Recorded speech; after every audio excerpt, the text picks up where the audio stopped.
Muammar Abu Minyar al-Gaddafi, also known as Colonel Gaddafi, was a Libyan politician, revolutionary, and political theorist. He was the de facto leader of Libya from 1969 to 2011, first as revolutionary chairman of the Libyan Arab Republic from 1969 to 1977, and then as the brotherly leader of the Great Socialist People's Libyan Arab from 1977 to 2011. Initially ideologically committed to Arab nationalism and Arab socialism, he later ruled according to his own Third International Theory. Born near Sirte, Italian Libya, to a poor Bedouin Arab family, Gaddafi became an Arab nationalist while at school in Sabah, later enrolling in the Royal Military Academy, Benghazi. Within the military, he founded a revolutionary group which deposed the Western-backed Senussi monarchy of Idris in a 1969 coup. Having taken power, Gaddafi converted Libya into a republic governed by his Revolutionary Command Council ruling by decree. He deported Libya's Italian population and ejected its Western military bases. Strengthening ties to Arab nationalist governments, particularly Gamal Abdel Nasser's Egypt, he unsuccessfully advocated Pan-Arab political union. An Islamic modernist, he introduced Sharia as the basis for the legal system and promoted Islamic socialism. He nationalized the oil industry and used the increasing state revenues to bolster the military, fund foreign revolutionaries, and implement social programs emphasizing house building, healthcare, and education projects. In 1973, he initiated a popular revolution with the formation of basic people's congresses, presented as a system of direct democracy but retained personal control over major decisions. He outlined his Third International Theory that year in the Green Book. Gaddafi transformed Libya into a new socialist state called Jamahiriya, the state of the masses, in 1977. He officially adopted a symbolic role in governance, but remained head of both the military and the revolutionary committees responsible for policing and suppressing dissent. During the 1970s and 1980s, Libya's unsuccessful border conflicts with Egypt and Chad's support for foreign militants and alleged responsibility for bombings of Pan AM Flight 103 and UTA Flight 772 left it increasingly isolated on the world stage. A particularly hostile relationship developed with Israel, the United States, and the United Kingdom, resulting in the 1986 US bombing of Libya and the United Nations imposed economic sanctions. From 1999, Gaddafi shunned Pan-Arabism and encouraged Pan-Africanism and reapproachment with Western nations. He was chairperson of the African Union from 2009 to 2010. Amid the 2011 Arab Spring, protests against widespread corruption and unemployment broke out in eastern Libya. The situation descended into civil war in which NATO intervened militarily on the side of the anti-Gaddafist National Transitional Council (NTC). Gaddafi's government was overthrown. He retreated to Sirte only to be recaptured and killed by NTC militants. A highly divisive figure, Gaddafi dominated Libya's politics for 4 decades and was the subject of a pervasive cult of personality. He was decorated with various awards and praised for his anti-imperialist stance, support for Arab and then African unity, as well as for significant development to the country following the discovery of oil reserves. Conversely, many Libyans strongly opposed Gaddafi's social and economic reforms. He was posthumously accused of various human rights violations. He was condemned by many as a dictator whose authoritarian administration systematically violated human rights and financed global terrorism in the region and abroad. Mohammed Abu Minyar al-Gaddafi was born near Qasr Abu Adi, a rural area outside the town of Sirte in the deserts of Tripolitania, western Libya. Gaddafi is the only son of his parents and is the youngest of 4 siblings. He had 3 older sisters. His family came from a small, relatively uninfluential tribe called the Gaddafi, who were Arab in heritage. His mother was named Aisha bin Niran, who died in 1978, and his father, Muhammad Abdul Salam bin Ahmed bin Muhammad, was known as Abu Minyar, who died in 1985. The latter earned a major subsistence as a goat and camel herder. Gaddafi's earliest education was of a religious nature, imparted by a local Islamist teacher. Subsequently moving to nearby Sirte to attend elementary school, he progressed through 6 grades in 4 years. Education in Libya was not free, but his father thought it would greatly benefit his son despite the financial strain. During the week, Gaddafi slept in a mosque and at weekends walked 20 miles, which is also 32 kilometers, to visit his parents. At school, Gaddafi was bullied for being a Bedouin, but but was proud of his identity and encouraged pride in other Bedouin children. From Sit, he and his family moved to the market town of Saba in Fezzan, southern central Libya, where his father worked as a caretaker for a tribal leader, while Muhammad attended secondary schools, something neither parents had done. Gaddafi was popular at this school. Some friends met there received significant jobs in his later administration, most notably his best friend Abdul Salam Jalud. Gaddafi briefly studied history at the University of Libya in Benghazi before dropping out to join the military. Despite his police record in 1963, he began training at the Royal Military Academy Benghazi alongside several like-minded friends from Misrata. The armed forces offered the only opportunity for upward social mobility for underprivileged Libyans, and Gaddafi recognized it as a potential instrument of political change. Under Idris, Libya's armed forces were trained by the British military. This angered Gaddafi, who viewed British as imperialist, and accordingly, he refused to learn English and was rude to the British officers, ultimately failing his exams. British trainers reported him for insubordination and abusive behavior, stating their suspicion that he was involved in the assassination of the military academy's commander in 1963. Such reports were ignored, and Gaddafi quickly progressed through the course. Idris' government was increasingly unpopular by the latter 1960s. It has exacerbated Libya's traditional religion and tribal divisions by centralizing the country's federal system to take advantage of the country's oil wealth. Corruption and entrenched systems of patronage were widespread throughout the oil industry. Arab nationalism was increasingly popular, and protests flared up following Egypt's 1967 defeat in the Six-Day War with Israel. Idris' administration was seen as pro-Israeli due to its alliance with the Western powers. Anti-Western riots broke out in Tripoli and Benghazi, while Libyan workers shut down oil terminals in solidarity with Egypt. By 1969, the US Central Intelligence Agency CIA was expecting segments of Libya's armed forces to launch a coup. Although claims have been made that they knew of Gaddafi's Free Officers movement, they have since claimed ignorance, stating that they were instead monitoring Abdulaziz Shali's Black Boots Revolutionary Group. Shali, who effectively served as Idris' chief of staff, and his brother Omar were the sons of Idris' former chief advisor Ibrahim Shali, who had been murdered by Queen Fatima's nephew in the fall of 1954. After their father's assassination, they became the favorites of Idris. The 12-member Central Committee of the Free Officers proclaimed themselves the Revolutionary Command Council (RCC), the government of the new republic. Lieutenant Gaddafi became RCC chairman and therefore the de facto head of state, also appointing himself to the rank of colonel and becoming commander-in-chief of the armed forces. Jalud became prime minister, while a civilian council of ministers headed by Sulaima Maghribi was founded to implement RCC policy. Libya's administrative capital was moved from Al-Baida to Tripoli. The RCC's early economic policy had been characterized as being state capitalist in orientation.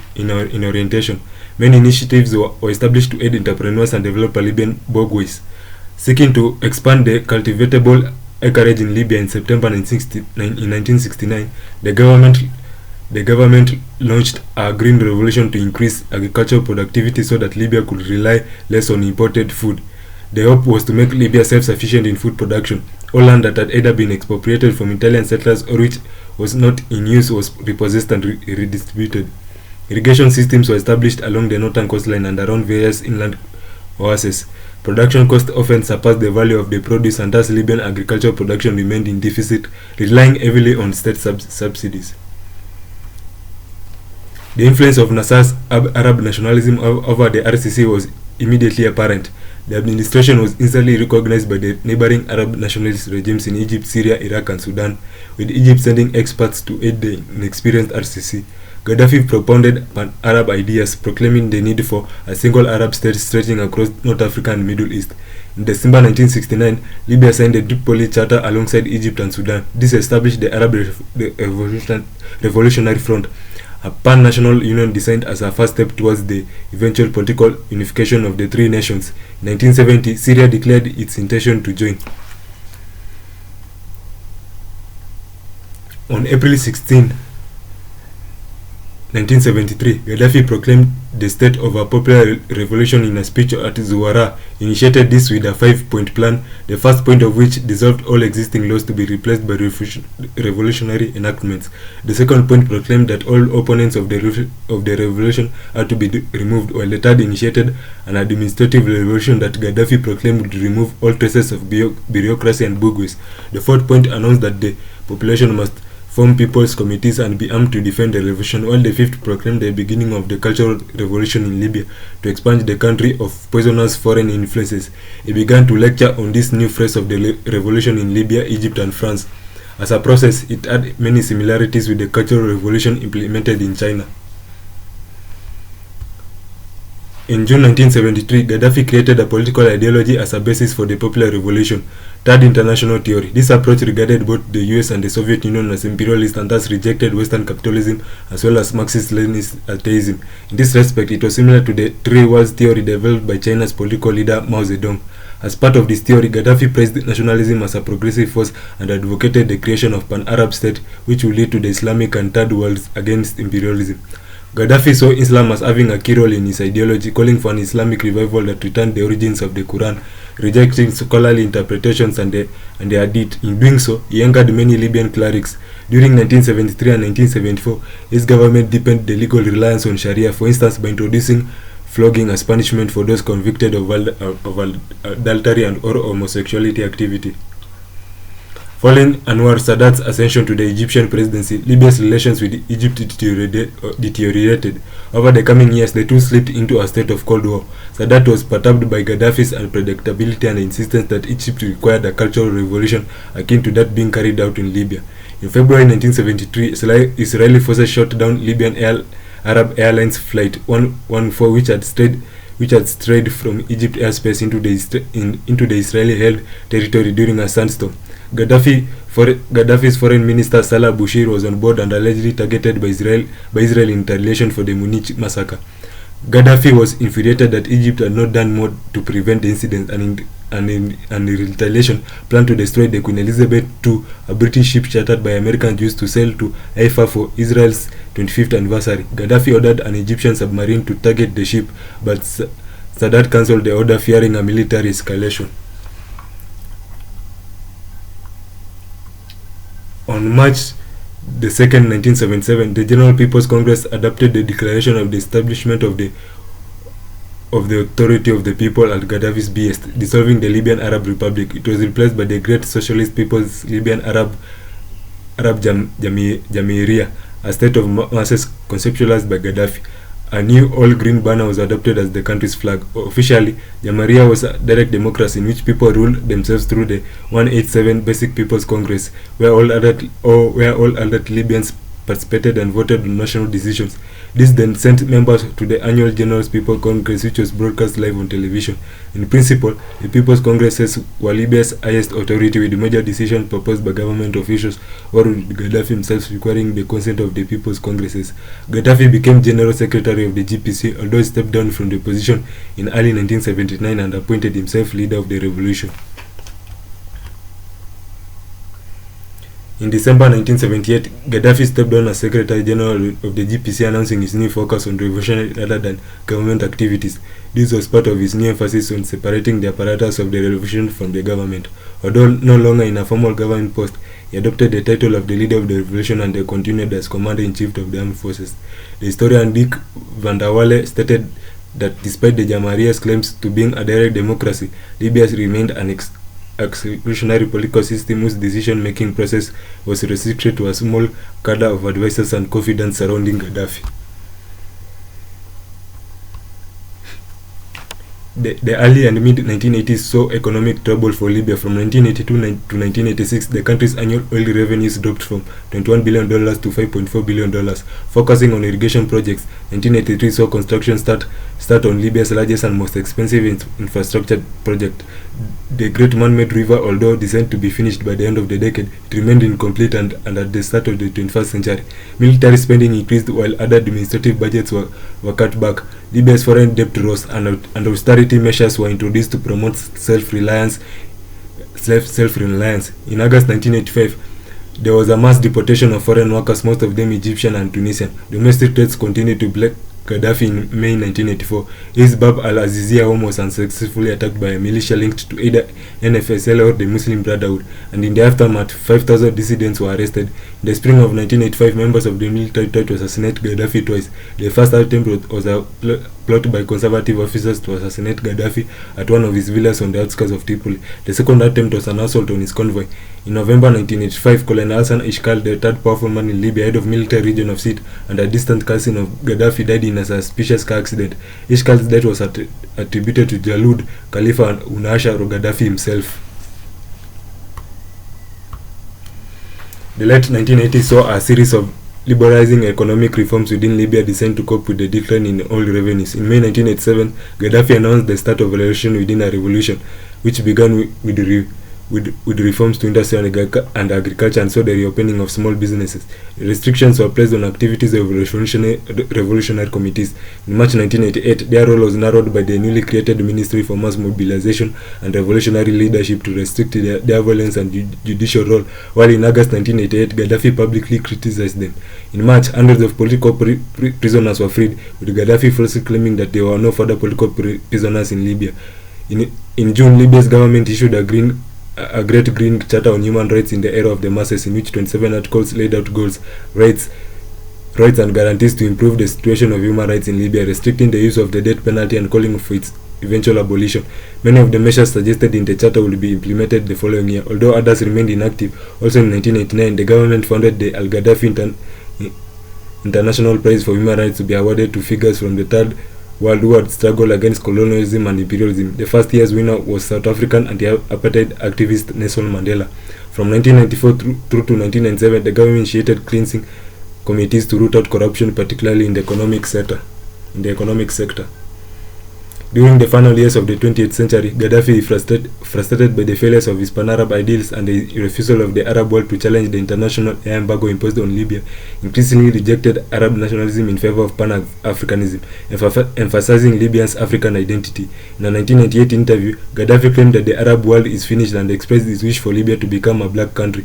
From 1997 to 2000, Libya initiated cooperative agreements or bilateral aid agreements with 10 African states, and in 1999 joined the Community of Saharan States. In June 1999, Gaddafi visited Mandela in South Africa, and the following month attended an OAU summit in Algiers, calling for greater political and economic integration across the continent and advocating for the foundation of the United States of Africa. He became one of the founders of the African Union (AU), initiated in July 2002 to replace OAU. At the opening ceremonies, he called for African states to reject conditional aid from the developed world, a direct contrast to the message of South African President Thabo Mbeki. There was a speculation that Gaddafi wanted to become AU's first chair, raising concerns within Africa that this would damage the Union's international standing, particularly with the West. In 1999, Libya began secret talks with the British government to normalize relations. In September 2001, Gaddafi publicly condemned the September 11 attacks on the US by Al-Qaeda, expressing sympathy with the victims and calling for Libyan involvement in the US-led war on terror against militant Islamism. His government continued suppressing domestic Islamism at the same time as Gaddafi called for the wide application of Sharia law. Libya also cemented connections with China and North Korea, being visited by Chinese President Jiang Zemin in April 2002. However, relations with China became strained in May 2006 due to a visit to Tripoli by Taiwanese President Chen Shui-bian. Influenced by the events of the Iraq War in December 2003, Libya renounced its possession of weapons of mass destruction, decommissioning its chemical and nuclear weapons programs. Relations with the US improved as a result.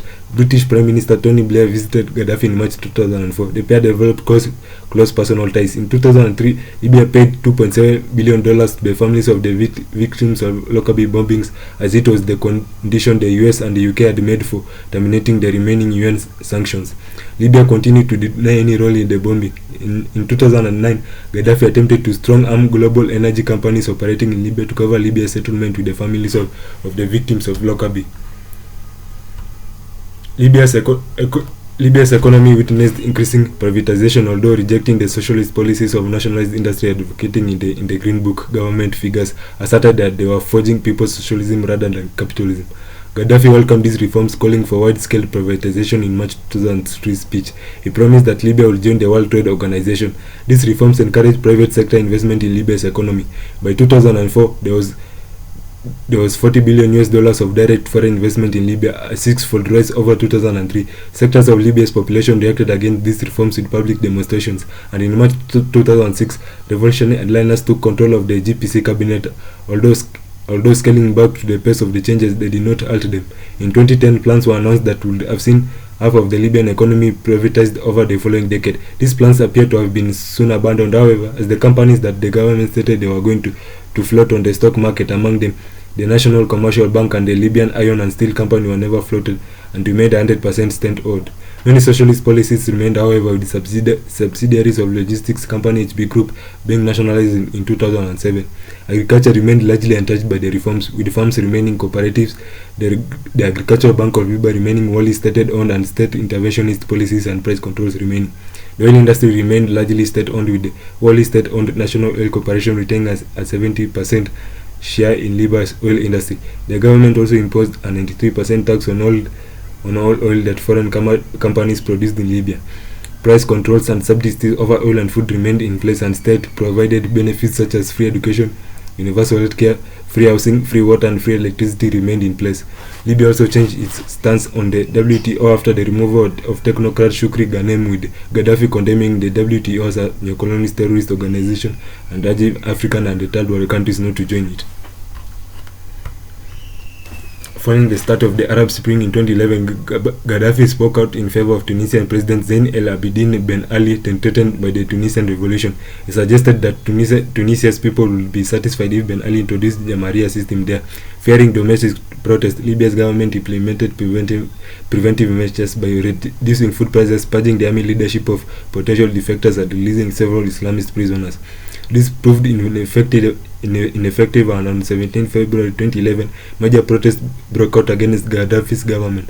Unlike Tunisia or Egypt, Libya was largely religiously homogeneous and had no strong Islamist movement, but there was widespread dissatisfaction with the corruption and entrenched systems of patronage, while unemployment had reached around 30%. After the fall of Tripoli, only few towns in western Libya such as Bani Walid, Seba, and Sirte remained Gaddafi's stronghold. Gaddafi was reportedly planning to catch up with his Seba commander Alikana's Tuareg forces and seek asylum in Burkina Faso. Instead, Gaddafi retreated to his hometown of Sid, where he convened a meeting with his son Mutasim and the intelligence chief Abdullah Senussi, and learned that his youngest son Kamis had been killed by a NATO airstrike on 29 August. In the weeks that followed, Gaddafi continued to broadcast defiant audio messages through Syria-based Arai TV. On 10 September, General Mossad Abdelaziz announced the formation of Republic of Fezzan in Seba, where Gaddafi will be president for life. Seba fell on 22nd September.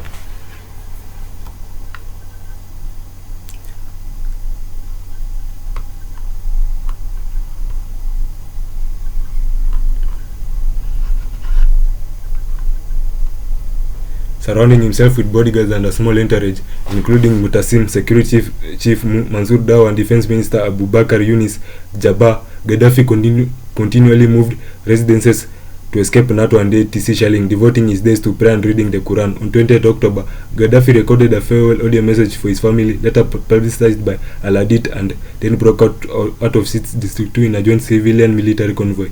According to Daw, it was a suicide mission, as Gaddafi wanted to die in the Jaref Valley close to where he was born. At around 8:30, NATO bombers attacked, destroying at least 14 vehicles and killing at least 53 people.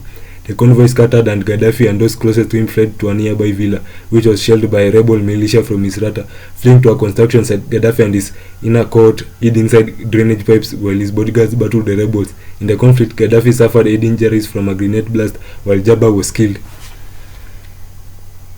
The Misrata militia took Gaddafi prisoners, causing serious injuries as they tried to apprehend him. The events were filmed on a mobile phone. A video appears to picture Gaddafi being poked or stabbed in the anus with some kind of stick or knife, or possibly a bayonet. Pulled onto the front of a pickup truck, he fell off as it drove away. His semi-naked, lifeless body was then placed into an ambulance and taken to Misrata. Upon arrival, he was found to be dead.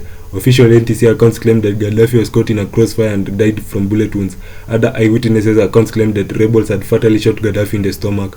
That afternoon, NTC Prime Minister Mahmoud Jibril publicly revealed the news of Gaddafi's death. His corpse was placed in the freezer of a local market alongside the corpses of Yunis Jabbar and Mutasim. The bodies were publicly displayed for 4 days, with Libyans from all over the country coming to view them. Footage of Gaddafi's death was broadcast extensively across media networks internationally. In response to international calls on 24th October, Jibril announced that a commission will investigate Gaddafi's death. On 25th October, the NTC announced that Gaddafi had been buried at an identified location in the desert.